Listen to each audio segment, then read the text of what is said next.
And we're going up to see this this mound, this passage tomb up here at Knowth. No, my sister was buying so when she's doing her. Wow.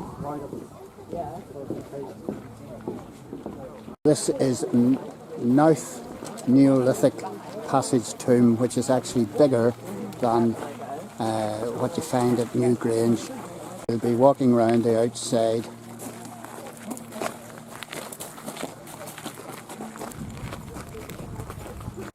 So as they excavated over the course of time, they realised how extensive the site is.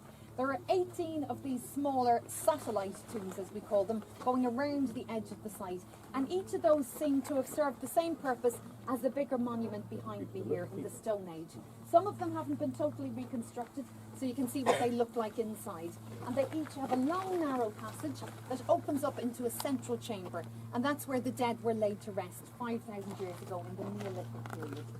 And the way that they dealt with their dead in the Stone Age was to cremate them. So cremations occurred outside somewhere here in the Boyne Valley and would have taken quite a long time. And then it was cremated remains that were carried along the long, narrow passages. Now it's used as a place of worship, and it was used as a burial place.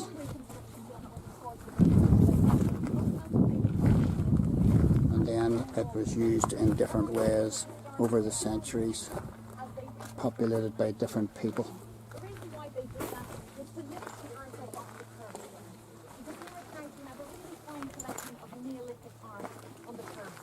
And these curbstones here put in place by manpower, cows pulling. Remember, there was no wheel in those days.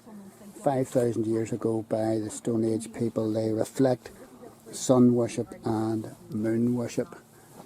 The artwork here.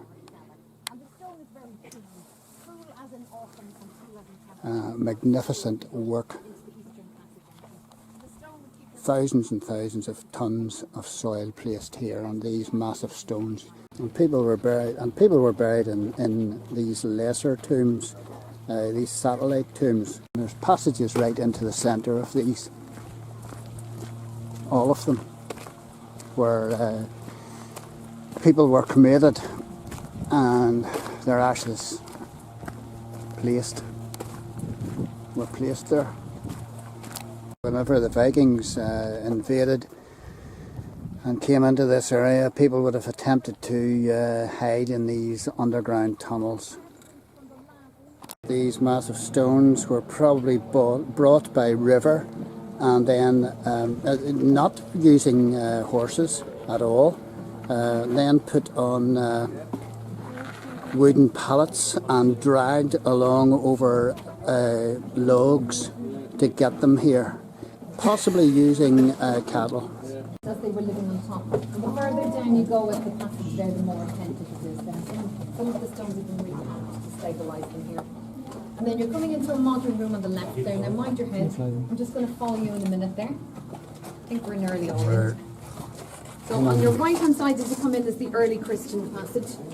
Tunnel that would have been dug out in around the 9th century as a means of hiding. And then straight ahead of you is the eastern passage. And you're coming into a modern room on your left here. I think we're nearly all in. Hey there. Mind your head.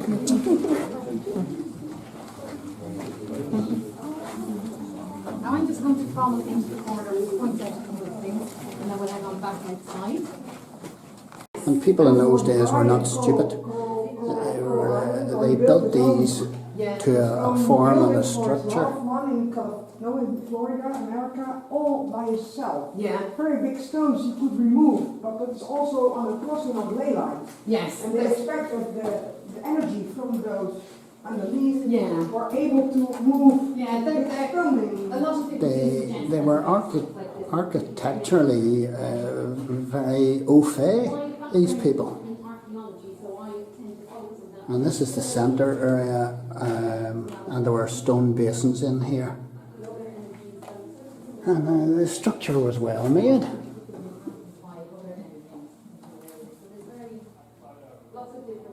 They found this was flint from the Orkneys. So there must have been movement and connection between all of these ancient places. And we're on top of the world here at Knowth, Passage Tomb, and this is Newgrange in the distance there. Where's the river? There. Where? Ah, there we go.